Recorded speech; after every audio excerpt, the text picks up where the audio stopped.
Jemaat yang terkasih dalam Tuhan, sebelum kita membaca dan merenungkan firman Tuhan, mari kita berdoa. Tuhan Allah Bapa kami yang bertahta di dalam kerajaan sorga, puji dan syukur kami haturkan ke dalam hadirat-Mu Tuhan, atas berkat yang Engkau berikan kepada kami, baik berkat-berkat yang selalu menemani kami, kesehatan, kekuatan, hikmat dan kebijaksanaan, maupun berkat-berkat yang Tuhan telah siapkan bagi kami di kehidupan kami hari lepas hari. Kami akan membaca dan merenungkan firman Tuhan. Tolonglah kami supaya kami mampu membaca dan merenungkan firman Tuhan dengan baik, dan tentunya firman Tuhan yang kami akan baca dan renungkan serta kami dengar mampu meresapi di dalam hati kami sehingga kami mampu menjadi pengikut Kristus yang baik. Terima kasih banyak Tuhan, di dalam pengasihan-Mu kami memohon. Amin. Jemaat yang terkasih dalam Tuhan, mari membuka Mazmur kita dari Mazmur pasal 106 ayat ke-35. Mazmur pasal 106 ayat 35, beginilah bunyi firman Tuhan. Tetapi mereka bercampur baur dengan bangsa-bangsa dan belajar cara-cara mereka bekerja. Demikianlah pembacaan Alkitab. Berbahagia tiap orang yang membaca dan merenungkannya di dalam setiap kehidupannya hari lepas hari. Terpujilah nama Tuhan kini dan selamanya. Jemaat yang terkasih dalam Tuhan, Shalom. Apa kabar hari ini? Semoga selalu sehat dan tetap bahagia dalam menjalani kehidupan. Akhir-akhir ini, ketika kebanyakan aktivitas kita berada di rumah, maka banyak hal yang ada dalam kehidupan mulai kita pelajari kembali. Mulai dari belajar memasak, belajar untuk membersihkan rumah, mencoba hal-hal yang baru untuk dijadikan hobi dan mengisi waktu luang yang ada. Namun tentunya, ketika belajar sesuatu hal yang baru di dalam kehidupan, pastinya membutuhkan panduan untuk menolong dan memberikan petunjuk dalam melakukan suatu hal yang baru tersebut. Misalkan, ketika kita ingin memasak opor ayam, maka ada petunjuk-petunjuk yang harus diikuti, mulai dari cara menyiapkan bahan yang baik seperti ayam yang baik, lalu santan kelapa, kunyit, dan daun jeruk, serta bahan-bahan lainnya, hingga cara memasaknya yang tepat, sehingga jadilah masakan yang kita kenal bersama, yaitu opor ayam. Lalu seandainya ketika kita ingin belajar melukis, maka ada panduan-panduan yang harus pula diikuti, mulai dari cara memegang kuas yang baik, lalu cara menggoreskan kuas yang baik, hingga memilih kanvas yang akan digunakan, sehingga melalui panduan-panduan tersebut terciptalah lukisan yang baik dan dapat dinikmati bersama. Namun, ketika berhadapan sesuatu yang baru, manusia pada akhirnya akan melakukan dua hal dalam kehidupan. Yang pertama adalah melakukan adopsi sesuai dengan cara-cara yang diberikan. Lalu yang kedua adalah melakukan adaptasi sesuai dengan keinginan diri sendiri dan menghasilkan sesuatu hal yang baru sesuai dengan jati diri sendiri. Lalu, apa yang dilakukan oleh bangsa Israel ketika menghadapi sesuatu hal yang baru? Jemaat yang terkasih dalam Tuhan, pada waktu awal-awal bangsa Israel menaklukkan tanah Kanaan, secara sosial bangsa Israel dapat dikatakan bukan bangsa yang besar dalam kehidupan. Karena kalau menilik dari ilmu sejarah yang kebanyakan berkata bahwa bangsa yang termasuk penggerak dalam peradaban kehidupan manusia adalah yang pertama, bangsa Sumeria, yang ada di Mesopotamia atau yang dikenal sekarang Irak. Dan bangsa lainnya yaitu bangsa Mesir.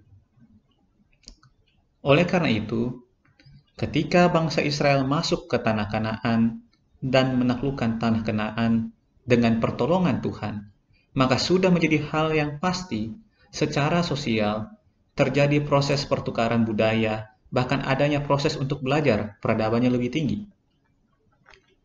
Mengapa hal itu terjadi? Yang pertama, bangsa Israel tentu ingin kehidupan mereka lebih baik. Belajar dari orang yang lebih berpengalaman adalah hal yang tentu pasti dilakukan oleh setiap orang ketika orang tersebut adalah pemula. Hal inilah juga yang menjadi alasan bagi setiap pribadi lepas pribadi untuk mengagumi orang-orang besar yang berpengaruh dalam kehidupan, karena mereka telah melewati proses kehidupan dan kata-kata mereka telah terbukti dalam kehidupan karena mereka berhasil dalam melewati proses kehidupan tersebut.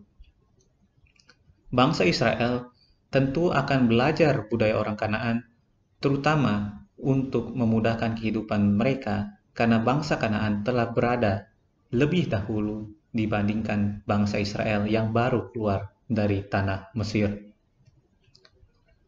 Lalu yang kedua adalah tujuan yang dilakukan oleh bangsa Israel untuk belajar peradaban yang lebih tinggi, yaitu tujuannya politik. Belajar kebudayaan setempat tentunya adalah hal yang penting demi tujuan komunikasi dan terciptanya harmoni di dalam kehidupan. Bangsa Israel pun belajar kebudayaan Kanaan tentunya untuk menciptakan komunikasi yang baik dengan bangsa Kanaan yang masih tersisa. Sebab pasti ada keyakinan bahwa masih ada orang-orang di bangsa Kanaan yang bisa hidup berdampingan dengan bangsa Israel. Jika kita menilik contoh di Alkitab, maka ada beberapa contoh-contoh yang bisa dijadikan acuan, seperti hubungan persahabatan yang ditunjukkan oleh Rahab dengan para pengintai dari Israel ketika mengintai kota Yeriko. Lalu juga pengalaman dengan orang Gibeon, pengalaman orang Israel dengan orang Gibeon yang demi menjalin persahabatan dengan orang Israel, rela menipu bangsa Israel, bahkan menjadi hamba dalam kehidupan bangsa Israel. Namun, jemaat yang terkasih dalam Tuhan, terkadang segala sesuatu hal harus ada batasannya. Sebab kehidupan tanpa batas pasti akan menjadi kekacauan yang ada. Meskipun kebebasan terdengar menjadi hal yang sangat menyenangkan dalam kehidupan, tapi ketika kebebasan mengharuskan manusia menukarkan jati diri dalam kehidupannya, maka manusia tidak bisa menjadi yang otentik.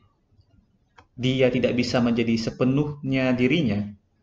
Bahkan yang lebih buruk, kurang menghargai perjanjian untuk hidup setia bersama-sama dengan Tuhan. Hal ini juga yang alhasil menjadi sebab musabab bangsa Israel harus menelan pil pahit bahwa tanah yang diberikan oleh Tuhan kepada mereka tidak bisa menjadi milik mereka. Bahkan hingga sekarang, tanah tersebut tidak sepenuhnya menjadi milik mereka karena mereka kurang menaruh perhatian dari batasan-batasan yang diberikan Tuhan, sehingga yang seharusnya bangsa Israel mengadaptasi cara hidup bangsa Kanaan, tetapi lebih memilih akhirnya menjadi adopsi. Bangsa Israel menerima seluruh kebudayaan bangsa Kanaan, mengikuti kehidupan bangsa-bangsa yang dihalau Tuhan tanpa menggunakan filter yang ada dalam kehidupannya, sehingga Tuhan membuang bangsa Israel dan menjauhkan bangsa Israel dari tanah perjanjian. Oleh karena itu, jemaat yang terkasih dalam Tuhan, perhatikanlah batasan-batasan yang ada dalam kehidupan kita. Kita harus menghadapi kenyataan bahwa kita harus mengadaptasi, bukan mengadopsi. Kita boleh mengenal dan belajar dasar-dasar kehidupan dari hal-hal lain, termasuk dari kepercayaan lain. Namun bukan berarti kita mengadopsi semuanya tanpa memakai filter, sehingga kita pun terhisap ke hal-hal yang menjauhkan kita dari Tuhan. Kekristenan selalu dikenal dengan kreativitas dan kemampuan untuk tetap bertahan di tengah-tengah kehidupan. Itulah yang harus selalu kita cari dari setiap pembelajaran dalam kehidupan. dan mempergunakan hal-hal tersebut sesuai dengan iman Kristen agar mampu bertahan di tengah-tengah kehidupan tanpa meninggalkan jati diri kita sebagai orang Kristen, tanpa meninggalkan kita sebagai umat Tuhan, tanpa harus meninggalkan Tuhan yang telah datang ke dunia untuk menebus kita, umat manusia, dan menjadikan kita umatnya serta memulihkan relasi dengan Allah. Ingatlah bahwa kita harus menjadi otentik di dalam kehidupan ini. Kita harus mengadaptasi, bukan mengadopsi sepenuhnya. Pergunakanlah filter, yaitu firman Tuhan dan jalan-jalan yang telah diberikan Tuhan di dalam kehidupan kita, agar kehidupan kita bisa tetap menjadi umat Tuhan yang diberkati di tengah-tengah kehidupan. Tuhan memberkati kita semua. Amin. Jemaat yang terkasih dalam Tuhan, mari menyatukan hati dan pikiran kita untuk bersama-sama berdoa syafaat. Kita berdoa. Tuhan Allah Bapa kami yang bertahta di dalam kerajaan surga, terima kasih banyak Tuhan atas berkat rahmat-Mu di dalam kehidupan kami. Terima kasih juga atas firman-Mu Tuhan yang Kau berikan kepada kami. Kiranya kami sebagai pengikut-Mu di tengah-tengah dunia ini bisa melakukan firman tersebut dan menghidupinya di dalam kehidupan kami. Pada saat ini Tuhan, kami ingin berdoa untuk gereja-Mu Tuhan, GPIB yang ada di Indonesia Tuhan, baik yang ada di kota-kota maupun yang ada di pedesaan Tuhan. Kiranya Tuhan kasih Tuhan memberkati para pelayan Tuhan dan juga jemaat. Terutama Tuhan memberkati jemaat-Mu Tuhan, Gereja Immanuel WR Supratman. Tuhan memberkati para presbiter yang melayani, Pendeta Yance Tonapa beserta dengan keluarga, Pendeta Yusuf Mase beserta dengan keluarga, Pendeta David Dewu beserta dengan keluarga. Kiranya Tuhan kasih Tuhan selalu memberkati kehidupan mereka dan selalu menolong dalam setiap pelayanan mereka Tuhan. Tuhan juga memberkati kehidupan para penatua dan diaken beserta dengan keluarga mereka. Kiranya Tuhan kasih Tuhan selalu beserta dengan mereka dan tetap menolong mereka di dalam setiap langkah kehidupan mereka.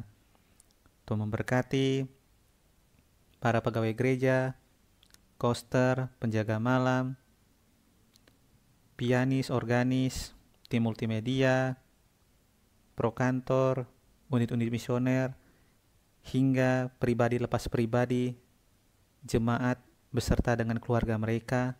Kiranya Tuhan kasih Tuhan selalu memberkati kehidupan mereka semua Tuhan.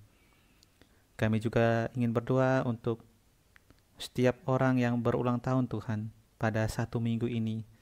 Kiranya Tuhan kasih Tuhan memberkati mereka, pribadi lepas pribadi maupun bersama dengan keluarga mereka. Kiranya Tuhan kasih Tuhan selalu beserta dengan mereka dan mencukupkan kebutuhan mereka, serta tetap menolong mereka di dalam setiap langkah kehidupan mereka. Tuhan juga memberkati bangsa negara kami Tuhan, yang terus berjuang untuk menjadi lebih baik lagi, terutama menuntaskan COVID-19 ini. Kiranya Tuhan kasih Tuhan selalu memberkati segala daya dan upaya dilakukan oleh pemerintah kami Tuhan, sehingga COVID-19 ini dapat berlalu di dalam kehidupan kami, dan itu semua semata-mata karena kasih setia Tuhan di dalam kehidupan kami. Tuhan memberkati setiap orang yang membutuhkan pertolongan Tuhan pada saat ini Tuhan, baik karena sakit penyakit, baik karena pergumulan-pergumulan yang datang tiada henti, terutama pergumulan ekonomi Tuhan. Kiranya Tuhan kasih Tuhan selalu beserta dengan mereka, memberi kelegaan, kelepasan, dan memulihkan mereka kembali Tuhan, karena kami yakin bahwa tangan kasih Tuhan selalu beserta dengan mereka. Terima kasih banyak Tuhan. Inilah doa dan permohonan kami yang kami alaskan hanya di dalam nama Yesus Kristus, Juru Selamat kami yang hidup, yang tengah mengajarkan kami berdoa demikian. Bapa kami yang ada di sorga, dikuduskanlah namamu, datanglah kerajaanmu, jadilah kehendak-Mu di bumi seperti di sorga. Berikanlah kepada kami pada hari ini makanan kami yang secukupnya, dan ampunilah kami akan kesalahan kami, seperti kami juga mengampuni orang yang bersalah kepada kami. Dan janganlah membawa kami ke dalam pencobaan, tetapi lepaskanlah kami daripada yang jahat, karena Engkaulah yang punya kerajaan, dan kuasa, dan kemuliaan sampai selama-lamanya. Amin.